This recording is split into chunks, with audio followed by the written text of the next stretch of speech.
Let us pray. Lord, we thank you this morning sa inyong binigay na pagkakataon para kami po ay makapag-aral, Panginoon. Salamat, Lord, sa mga nagbigay ng kanilang time this morning, Panginoon, sa mga nagmaaga, Panginoon. Thank you, Panginoon. At sa mga papunta pa lang, Panginoon, pag-ingat po sa kanila at kayo, Panginoon, ang maggabay at magbigay ng provision. At ganoon po, Panginoon, sa mga kapatid na mga nanghihina ngayon at mga andun, Panginoon, sa situation, Panginoon, na kailangan ng tulong, Lord. Bigyan niyo po sila, Panginoon, ng comfort at strength sa kanila po, Panginoon, na spiritual at kanilang emotional, Panginoon. Help them, Lord. At Lord, dalangin rin po kami sa pagsimula namin ngayong umaga. Bless niyo po mga teachers, Panginoon, na ang aming may tuturo, Panginoon, ay doon lang, Panginoon, sa inyong salita. Maging po kami, Panginoon, stricto sa aming mga sarili, na mabigyan namin ng justice ang inyong salita, Panginoon, at pawang ang inyong katotohanan ang maituro at hindi po ang aming mga kaisipan. Pangalawa, Panginoon, sa mga mag-aaral ngayong umaga, i-bless niyo po sila na mayroong intent sa kanilang pag-aaral, Panginoon. Merong puso, Panginoon, na matuto at kayo, Panginoon, na mag-lead sa bawat isa, Panginoon, sa inyong salita. Lord, wala po kami kakayahan at humingi kami ng tulong sa inyo, Panginoon. Kayo, Lord, ang magbukas ng bibig, kayo, Panginoon, magbukas ng puso. At Lord, kayo, Panginoon, na magbigay ng kaliwanagan sa inyong salita. Salamat, Panginoon. I-bless niyo po ang aming mga pag-aaral sa pangalan ni Jesus, aming tagapagligtas. Amen. Okay? So,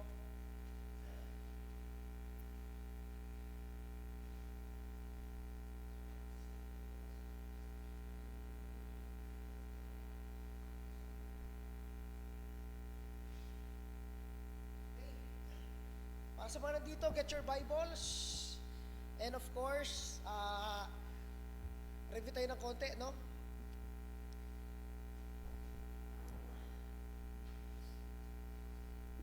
Dahil ang next natin na pag-uusapan ay tungkol sa baptism. Ay, hindi. Baptism tapos na pala. Sa Lord's Supper na, ang next, no? Pero, of course, ayaw natin pahabain, kaso, kailangan natin makita ang history ng Lord's Supper, bakit yun na ginaganap, no? At of course, huwag kayo magulat doon sa mga mababasa ninyo next Sunday. Mamaya bibigyan ko kayo ng assignment para mabasa ninyo sa inyong tahanan kung ano ang ginagawa nila sa Lord's Supper, no? Ibang-ibang Lord's Supper nila sa Lord's Supper natin ngayon, dahil doon sa panahon nila ito ay hapunan talaga. Ito ay selebrasyon ng isang Jewish feast, at doon sa selebrasyon na yun, doon si Kristo nagbahagi ng tinapay sa kanyang mga disipulo. Pero hindi pag-uusapan natin next Sunday. At ang pinaka-goal natin ngayon ay mabigyan ng importansya yung mga napag-aralan natin from the previous Sundays tungkol sa baptism. Bakit? Kasi mahalaga ang baptism para sa isang mananampalataya. Hindi po ito hiwalay na katotohanan, kung hindi ang baptism, ang believer's baptism o ang bautismo ng mga mananampalataya ay isang crucial, no? Isa itong crucial na step para sa atin pong mga Kristiyano. Pag nakakilala ka sa Panginoon, ang pinakamahalaga ay itong pagsunod sa Panginoon sa pamamagitan ng tubig ng bautismo. Ngayon, sa ating pagpapatuloy, konting review, at ang gagawin natin ngayon ay parang exam, no? Magkakaroon tayo ng konting learning check sa ating mga napag-aralan. Okay? So, para mabigyan natin ng review, ang una natin dito question is, ano ba talaga baptism? No? Simple lang ang baptism, mga kaibigan, mga kapatid. Ang baptism ay ang paglubog sa tubig. No? Paglubog sa tubig at pagtaas muli na sumisimbolo saan? Sa kamatayan natin, sa kasalanan, at sa pagkabuhay natin kay Kristo. Yun ang simbolo ng baptism. Bawat isang mananampalataya, gusto natin na maging kasing katulad, no?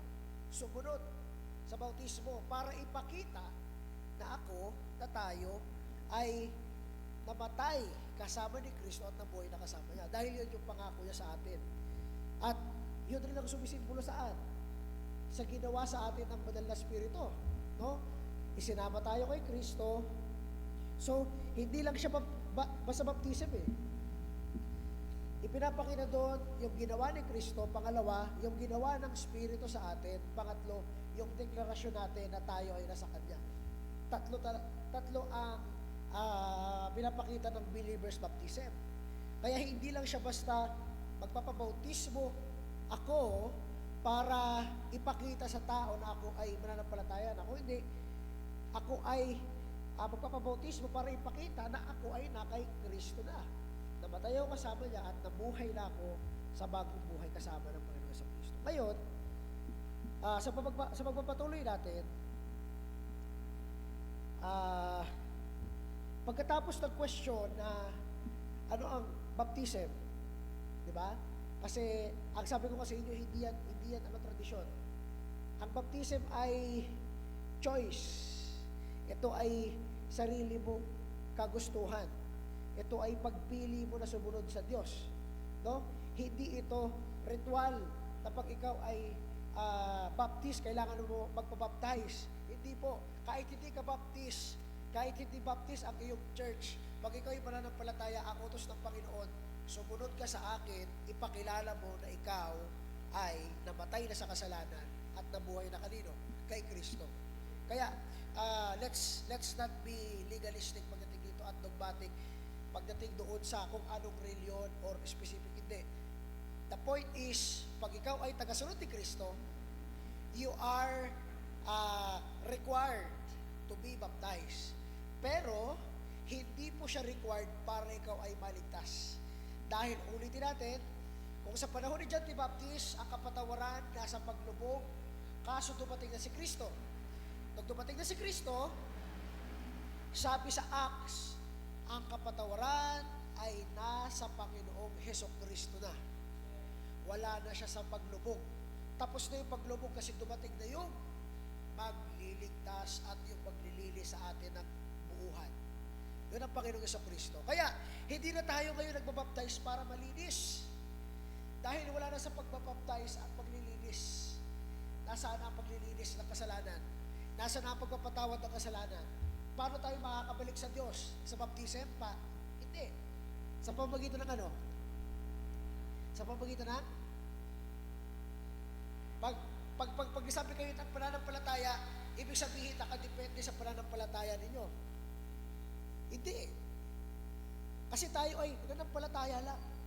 Saan? Yung pinanampalatayahan natin, yun, doon nakabase kung paano tayo nakabalik sa Diyos. Ano yung pinanampalatayahan natin? Specific yun. At may kinalaman yun doon sa baptism. Ano po yun? Sige, malapit na. Nasa dulo na ng dila ninyo. Nanampalataya tayo saan? Sa pamamagitan ng pananampalataya natin, yes, that's correct. Pero saan? Paano tayo napatawad ng Diyos? Paano tayo nakabalik sa Diyos? Paano tayo nilinis ng Diyos dahil nanampalataya ka? That's partially correct. Ano ang buo? What's the complete? It's the gospel. Ano ang gospel? 1 Corinthians, ano ang sabi ng 1 Corinthians sa gospel? Ang gospel daw ay ang ano? Ano po? Pagkabatay at pagkabuhay ni Kristo. Yun ang gospel, wala nang iba. Hindi kasama sa gospel yung testimony ng buhay natin. Hindi rin kasama sa gospel kung anong church ang ating kinaaaniban. Ang kasama lang sa gospel ay simple lang, na merong isang Diyos na nagkatawang tao na pumunta sa mga taong hindi dapat bigyan ng kapatawaran, pero binigay niya ang kanyang anak para mamatay pamalit bayad. Saan? Sa kasalanan nila. Yun ang pinanampalatayaan natin. At kung sino daw ang mananampalataya sa ginawa ni Kristo sa krus, ay maliligtas, papatawarin, lilinisin ni Kristo. Dahil ang lahat ng pananampalataya ay nabago ang kanilang isip. Sa anong paraan? Naiintindihan nila na makasalanan sila at may kabayaran ng kanilang kasalanan at wala nang iba pa ang makapagbibigay sa kanila ng pag-asa at kaligtasan maliban doon sa ginawa ni Kristo sa krus. Kaya kung hindi tayo mananampalataya kay Kristo, wala tayo kapatawaran sa Diyos. Hindi natin doon pinag-uusapan ang langit at impyerno. Dahil yun ay destinasyon na lamang ng mga taong ayaw magsisi at ayaw sumurrender sa pagka-Diyos, pagkahari, pagkabanal, pagkatuwid ni Kristo. Nakakasunod po ba? No? Ito ang ating pinag-usapan. Ang baptism ay hindi lang basta lubog litaw. Ito ay very deep symbolically sa ginawa ng Panginoong Jesucristo para sa atin. Ang kamatayan niya, pagkalibing at pagkabuhay. Anong nangyayari sa baptism? Nilulubog tayo bilang simbolo na pagkamatay natin saan? Sa kasalanan. Tama po. At tayo ay itinataas. Anong sinisimbolo nun? Pagkabuhay natin saan? Pagkabuhay natin saan? Saan po? A new creature, sabi ng 1 Corinthians. Isang bagong nilalang. Ibig sabihin, pag ikaw ay bago na, hindi na ito yung buhay mo dati, ito na ay bago. Bagong ikaw, bagong buhay. Pero hindi yun, ibig sabihin na magic, nagbago ka ng ugali, hindi. Yung bagong buhay na binigay sa'yo, ay buhay na hindi sa'yo. Yun yung buhay na malinis, pero hindi ka malinis. Kaninong buhay yun? Kay Kristo, na ibinigay sa'yo. Pinamalit sa makasalanan mong buhay at yung dinurog sa krus na dapat ikaw, siya ang namatay. Pero yung kalinisan niya, inilipat niya sa'yo nung ikaw ay nanampalataya. Nakuha natin? Wala tayong ginawa para maging malinis. Yun ang simbolo ng baptism. Kaya ang sabi nun, mabuhay ka na sa bagong buhay kasama ng Panginoong Jesucristo. Pagtapos ng baptism mo, yun ang sasabihin sa'yo. Walk in the new life with Christ. Kasi ang buhay mo ay na kay Kristo na. Hindi sa kung saang bagay. That is baptism. No? Baguhin rin natin yung kaisipan, ang baptism ay parang para siyang ritual para makapasok sa baptis. Mali yun. No? Hindi po yun. Ang dahilan kung bakit ka naging parte ng church na ito, dahil pinakilala mo na Kristiyano ka. Yun. Hindi yun ritual. Hindi ka dadaan dito para maging member. No. Magiging kang member pag pinatunayan mo na ikaw ay susunod sa Panginoong Jesucristo. At makikita yun sa pagsunod mo sa tubig ng bautismo. Dinideklara mo ang pagkamatay mo kay Kristo at pagkabuhay mo muli sa Kanya. Nakakasunod po ba? No? Review lang po ito. Hindi natin pinag-uusapan ang mga technicalities pagdating sa mga bagay nito. Pero isa sa pinaka-importante na maalala natin, hindi pwedeng kung sino-sino na lang ang magbabaptize. Merong proper at dapat under ng authority ng church. Ibig sabihin, pag ikaw ay magpapabaptize, dapat nasa pulong, nasa grupo ng mga mananampalataya. At yun ay isang tunay na simbahan na tinipon ni Kristo. No? At yun ay isang tinipon ni Kristo na merong tamang doktrina, tamang bautismo, tamang Diyos, tamang Kristo. Diba? Pag tama ang mga doktrinang yun, tama ang bautismo mo. Diba? Dahil, imagine kung nagpapaptize ka tapos ang paniniwala ng simbahan si Jesus ay hindi Diyos. Siya ay tao lang. Malaking question yun sa pagdating sa kapangyarihan ng Espiritu na baguhin ka. No? At yung kamatayan na ginawa niya doon sa krus, malaking question yun. Dahil tayo, naniniwala tayo na si Kristo ay, ang sabi nga sa Hebrews, siya ang pinaka fine imprint. Kung ikaw ay magpapa-photocopy, dapat yung photocopy mo ay kamuka. Dahil pag hindi kamuka yung lumabas, sa pinapotocopy mo, ibig sabihin, iba yung pinapotocopy mo. Iba yung nasa photocopier. Pero ang sabi sa Hebrews 1, si Kristo ang photocopy. Imprint, file, imprint. Pwede pa sa Hebrews chapter 1. Tingnan natin. Hebrews chapter 1. Sige. Buksan nyo rin sa mga Bibles ninyo. Yan.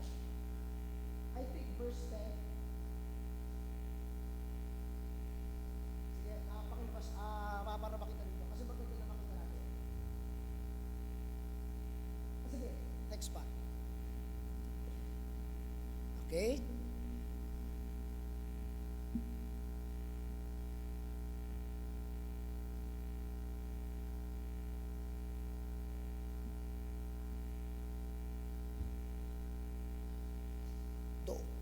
Doon tayo sa verse,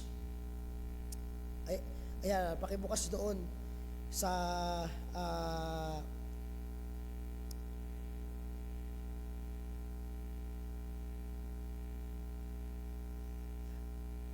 ayan, doon tayo sa verse 3. Hubiing siya ang pinakaliwanag sa kanyang glory. Anong ibig sabihin nun? Ito, bigyan ko ng isang example. Paano nyo malalaman na ang araw ay nandiyan na? Paano nyo malalaman na nandiyan na yung araw, hindi na gabi? Ano? Ano? Paano nyo malalaman?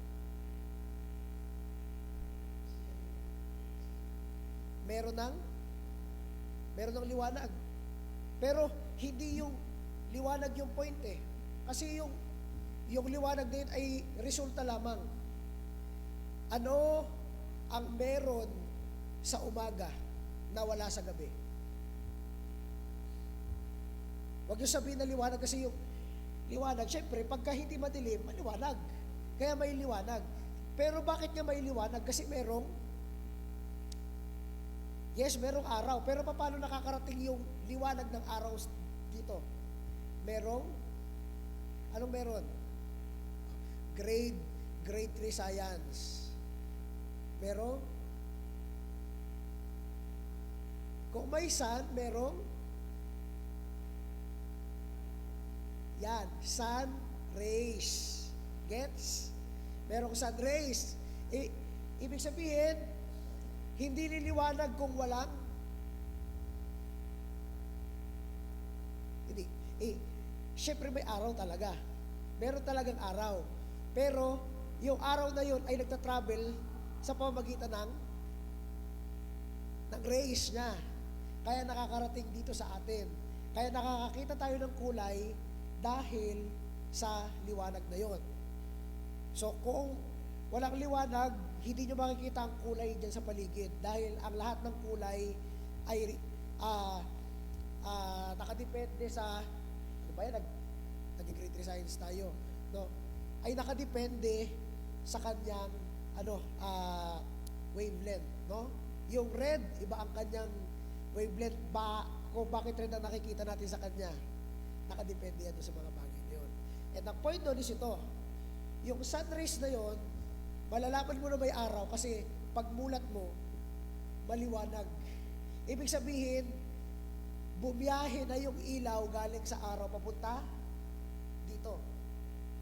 Ganun kabilis yun.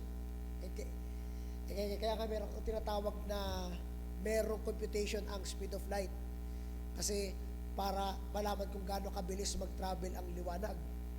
At hindi siya tulad ng pag-travel na merong bigat. Pag sumikat ang araw, literal na makikita mo, dahan-dahan, nagkakaroon ng liwanag saan sa paligid. Okay? Nakuha natin? At ngayon, bakit ko sa inyo pinapakita yun? Kasi po ito gusto ko makita nyo. Pag sinabi natin brightness of His glory, yung liwanag ng araw, malalaman mo na may araw. Ngayon, ang brightness of His glory, ganun rin yun. Ang liwanag ng Diyos, si Kristo. Kaya kung dahil nakita natin ang Panginoong Jesucristo, na alam natin na nandun ang Diyos. Alam natin na pinadala ng Diyos ang kanyang anak. Alam natin kung sino ang Diyos, isang banal, tuwid na Diyos, dahil yung pinaka-exact na kopya niya, ganun yung pinapakita sa atin. Banal at tuwid. Ganun ang buhay ni Kristo. Kaya, ang sabi sa Gospels, kung nakita nyo ako, nakita nyo na rin ang Ama. You see that? So, Christ is the brightness of His glory. At ito yung sabi ko sa inyong photocopy. The express image. Ano ibig sabihin sa Tagalog? At siya ang kaninginan ng kaluwalhatian ng Diyos. At by the way, bago tayo pumunta sa express image, pag tinanggal nyo ang sun rays, walang liwanag. Hindi nyo malalaman na may araw. Ganun rin, kaya nga brightness of His glory. Kaya kung hindi dumating si Kristo, hindi nyo makikilala ang Diyos. Nakuha natin? Ngayon, express image. At kanyang inaalalayan ang lahat ng bagay sa pamamagitan ng kapangyarihan ng kanyang salita. Ay ito, at tunay na larawan ng kanyang likas. Ayan. Yan yung example ko kanina na doon sa photocopy. Express image. Ano sabi dyan? Tunay na larawan ng kanyang likas. Kung gusto nyo makilala ang Diyos, huwag na kayong humanap pa kung saan-saan. Tignan nyo ang Panginoong Jesucristo. Kung gusto nyo malaman kung paano ang Diyos makitungo sa tao, tignan nyo ang Panginoong Jesucristo. Anong ginawa niya? Binigay niyo yung buhay niya para sa mga taong rebelde sa Kanya. Para sa mga taong walang pakialam sa Kanya. Kaya, kung bibigyan nyo ng oras ang Hebrews chapter 1, magugulat kayo sa kagandahan ng ekspresyon ng librong ito pagdating sa Panginoong Jesucristo. Bakit? Kasi ang target dito ng writer ng Hebrews, though hindi nakilala kung sino talaga ang writer nito, pero ang target ng writer ng Hebrews ay yung mga Hudyong Kristiyano na natatakot sa kanilang buhay dahil sila ay merong pagpe-persecute sa kanilang paligid tungkol sa kanilang pananampalataya. Pero ang sabi ni Pablo, magpatuloy kayo. Ay, mali. Sabi ng writer, kasi hindi nga naman confirmed na si Paul ito. Pero ang sabi ng writer sa kanila, magpatuloy kayo. No? And that's Hebrews. And that's baptism. No? Sa baptism, si Kristo rin ang picture ng baptism. Hindi tayo ang bida sa baptism. Susunod ako kay Kristo kasi gusto ko sa Kanya sumunod. Hindi yun tungkol sa atin. Kung hindi, ang baptism ay pagsunod natin, pag-affirm natin saan? Sa ginawa ni Kristo para sa atin. No? Ganun rin sa kaligtasan natin. Tayo ay binigyan ng pagkakataon ng Panginoong Jesucristo. At lahat ng makikita natin sa Biblia, nakatutok lahat sa Panginoong Jesucristo. Kaya kahit na mag-devotion kayo, kahit na sa preaching, dapat ang ending lahat, kailangan natin ng Panginoong Jesucristo sa lahat ng aspeto ng ating buhay. Hindi lang siya panglinggo, no? Hindi lang siya pagtapos ang baptism yun na, hindi. Pagtapos ang baptism, patuloy ka na sa buhay mo sa pagsunod kanino? Sa Panginoong Jesucristo. Yung values, yung ethics, morality ng Panginoong Jesucristo, yun ang ating susundin. Di ba? Naniniwala ba kayo na dapat sundan natin ang morality ng Panginoong Jesucristo? Yes or no? Anong ibig sabihin ng morality? Ito yung, ito yung values. Ito yung values niya na nasabihin natin kung paano siya makitungo sa kapwa, tungkol sa kanyang virtue, no? Nakakuha po ba natin? So, ibig sabihin, kung sinasabi natin, si Kristo ang aking Lord and Savior, tapos yung kanyang na sinabi sa atin na tayo ay magpatawad ng hindi lang basta isa, kung hindi ilan? 7. 70 times 7. Brother David, paano kung makalagpas na? Hindi yun yung point. Hindi yun yung point, kaya binigay yung number na yon para meron tayong limit. Lumagpas na Brother David sa 70 times 7 eh. Hindi yun yung point. Ang point is, forgive. Tulad ng ginawa sa'yo ng Diyos. And for sure, kung titingnan nyo ang buhay nyo, lagpas na sa 70 times 7 ang ginawa nyo laban sa Diyos. Tama? Tama ba? Ay di, Brother David, 3 lang ang kasalanan ko sa buong buhay ko. Pride yan. Ayaw mo tanggapin. Lagpas na sa 70 times 7 ang nagawa natin sa Diyos. And that's the point. Kaya, sa baptism, pag ikaw ay nagpabaptize, expected sa'yo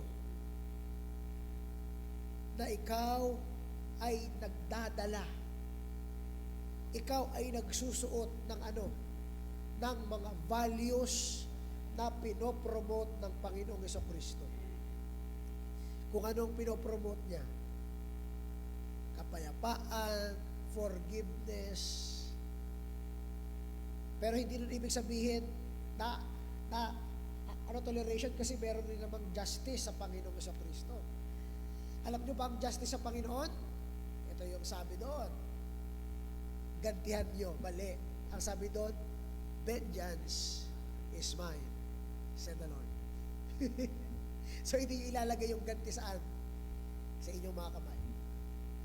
Nakuha po ba natin? Parang yung nyo ha. Pero, that's the truth. Yun ang pinapakita ng baptism. Na-discuss na natin ano ang baptism, ano ang picture ng baptism. Pagkatapos ng baptism, anong expected? Carrying the flag of Christ. We are following Christ. We carry the values and morality of Christ. Kaya mga kakaibigan at mga kapatid, kahit saan ka pumunta, makikilala kang Kristiyano. Bakit? Kasi nakikita sa ugali mo. Nakikita saan? Sa ginagawa mo. Nakikita sa pagmamahal mo sa Diyos. Kung gaano mo siya binibigyan ng priority at lugar sa buhay mo. Kahit sa mga simpleng table talks. Di ba? Usapan nyo pagdating sa lamesa, pag nagdi-dinner kayo, o nagla-lunch, nag-uumagahan, no? Andoon pa rin ang usapang pagiging Kristiyano na tagasunod ni Kristo.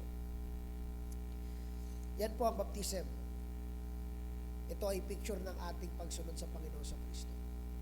So ngayon, bago tayo pupunta sa ating gagawing exam ngayong umaga, meron bang question pagdating sa baptism? Question. Katanungan. Mga pumasok sa isipan na gusto nyong matanong. Meron ba? Sige. Open naman to sa lahat. Meron po bang question? Meron ba? Okay. Meron kayong katanungan? Wala naman? Wala naman? Brad?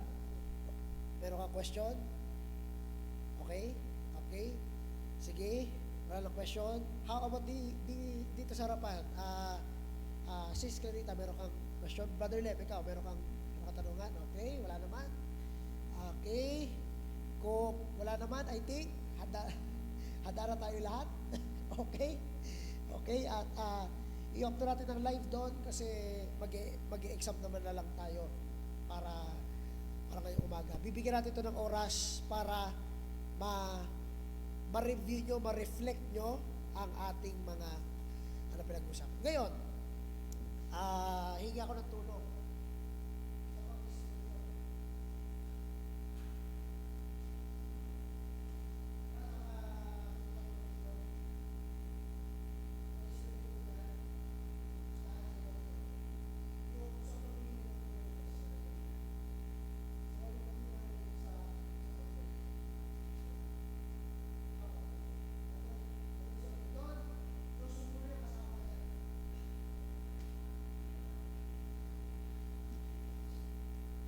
I-close mo na yan. Tapos i-minimize mo na yung PPT.